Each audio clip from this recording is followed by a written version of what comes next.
now. A 20-year-old man from Greater Manchester took his own life after becoming demoralised by his search for a job. Martin Hadfield applied for 40 vacancies in 3 months after being made redundant from his job as a gardener. He was really keen to work. His family said the experience left him with no self-worth. And after a meeting at his local job centre in Bury, he hanged himself at his home in nearby Tottington. At his inquest yesterday, a verdict of suicide was recorded. The latest unemployment figures show that the number of 16 to 24-year-olds who are out of work is now falling from a peak of 1.02 million in 2011. But there are still 868,000 young people who don't have a job. Maybe you've got a son or daughter who should just be starting out in life but is unemployed, and you're worried about the impact it's having on them. How do you keep their spirits up and make sure they don't get too down? You can call us 0500 288 291 or email vine@bbc.co.uk. You might yourself be one of the 868,000. How are you coping? Do tell us. We'll speak in a moment to Abby Levitt from the employment charity Tomorrow's People about all this, but let's talk about the case of Martin Hadfield first with local reporter Helen Nugent, who's in our Blackburn studio. And he was a young man, Helen. Yes, that's right. He was just a young lad who wanted to work. He's described by his family and friends as being very industrious, extremely hardworking, and was really desperately unhappy when he was made redundant last April from his job as a landscape gardener. The firm had downsized and he'd been let go, but he didn't want to go on benefits, he didn't want to take handouts from the state. He wanted a job, he wanted to pay his way, and unfortunately this just didn't happen for him. So he actually, even though he was unemployed, refused to claim benefits out of pride, was it? Yes, he was just too proud to take money from the government. He felt that he should be earning his own living, and that was all there was to it for him. What do we know about the events that led up to him taking his own life? Well, he'd been made redundant and spent, as you mentioned, 3 months desperately applying for lots of jobs, 40 applications, many of which he just never heard back from. He found the experience of going to the job centre, according to his stepfather, extremely demoralising, felt that really he was just on a treadmill and wasn't getting anywhere, and he spent a lot of his time, and in fact in the days leading up to his death, he was still filling out and updating his CV. And what have his family said about his experience of unemployment and what they saw him going through? Well, his mother and his stepfather have said that he was a heartbroken young man. They describe him as someone that would work 7 days a week if he could. And in fact, on the day he died, his mother had given him bus fare. And instead of spending it on a bus, he walked the 5 miles home and saved it up for the future. They also said that even if he'd been a bin man, of course his trade was landscape gardener, he would have had the cleanest streets going. So obviously they feel he's lost greatly. And I saw a quote that he'd been very upset to see some of the gardens where he'd been working were now being tended by other people, and he felt not tended very well, and they'd maybe undercut him on price, which is how he'd lost his job. Yes, he felt very strongly that every time he went for a job and did the job he'd had, he was always undercut by people who were younger, less experienced, but prepared to work for less. And he had such pride in his job that, as you say, he'd walk past the gardens in Bury, which actually is a town that is very proud of its flowers in bloom. It's won a number of awards. It does put money into it. But clearly what had happened was they were hiring people that didn't have his experience. What did the coroner say at the inquest yesterday? The coroner said, well, echoed his parents' thoughts that maybe it had been a moment of madness, but the coroner still felt sure that this young man had intended the consequences of his actions. However, he did go on to say that young men in particular tend to act or react impulsively to life's events, and they're not very good at asking for help. Thank you very much, Helen Nugent, reporter in Greater Manchester, following the story of the death of Martin Hadfield. And let's speak to Abby Levitt, who's Director of Development Services at Tomorrow's People, which is a charity that helps the young unemployed.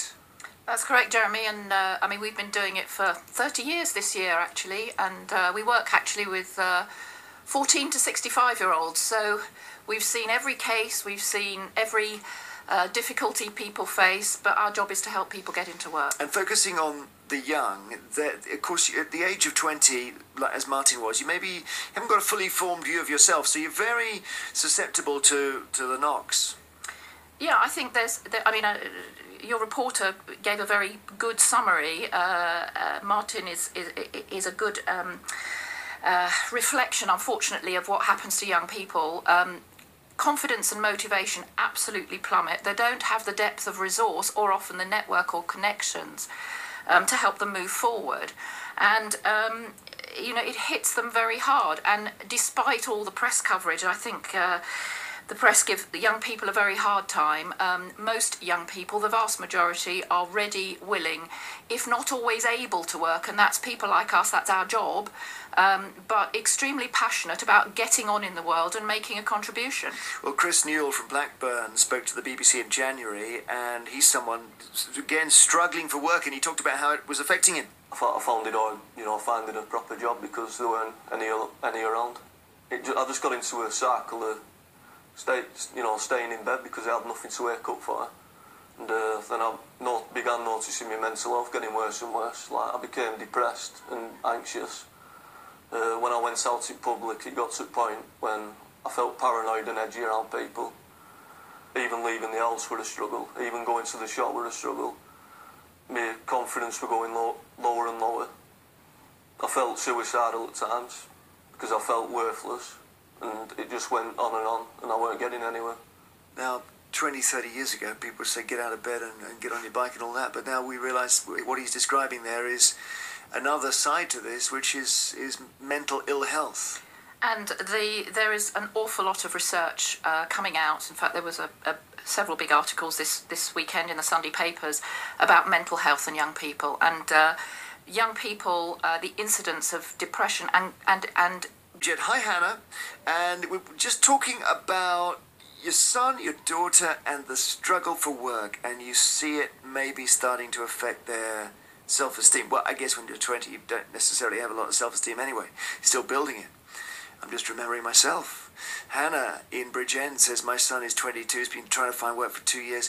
He's been forced to be self-employed with little job security. My daughter, who's 20, went to a call centre and was dismissed in the same week with no reason and has still not been paid months later. And I'm thinking that they both have depression issues. Does that naturally follow, talking about serious mental ill health and depression from this period of being unemployed and down, and then what's the point of getting up? Does one lead to the other in everyone, or is it only some people who suffer that? You worried about your son, Jeanette Duarte in Goole in beautiful Yorkshire. You're worried about your son. Yes, I am very worried about him. You mentioned self-esteem. Well, he hasn't got any. It's in the pits. At school, he was always labelled as something different, but because he's got a disability, he's got 2 types of epilepsy. To look at him, you wouldn't necessarily think he was different. You wouldn't necessarily think he had a problem. But as soon as he starts to do anything, it becomes a bit more obvious that he's got a little bit of a problem. He's got a bit of a tremor. But the thing is, he's applied for so many jobs. He's under the so-called guidance of a customer services assistant who deals with disabled people at the job centre, but that's just a label because she does nothing to help, nothing at all. Really? Oh dear. And then, hate to hear that. Then he also is under the Short Trust, and he has to go there every week or 2. Yeah. And goodness alone knows what they do there because the woman won't talk to me. Is he able to? Sorry, Jeanette. Is he able to lie about his disability? I know you shouldn't even ask the question, but can he just not hide it? It's none of their business. They can take him on. In 2 weeks after they take him on, they'll find out he's got this thing. But why mention it? Because invariably they give you a medical form that you have to fill in.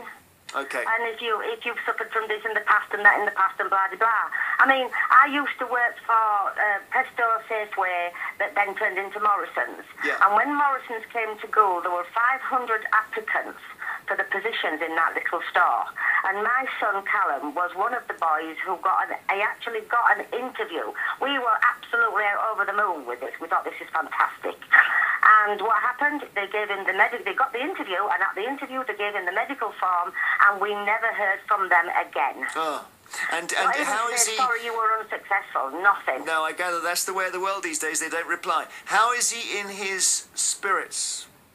He's going into depression. He's not eating, and he used to be anorexic before anyway, because of his medication. He's well controlled in terms of his seizures, but he's depressed. Just yesterday, I was at work and he's texting me, I'm bored. I am so bored. Oh, dear. And it's strung out. And I don't know. I feel sorry for the parents of the other boy who was so industrious. I really, really feel for them. But on the other hand, my boy, he's not industrious.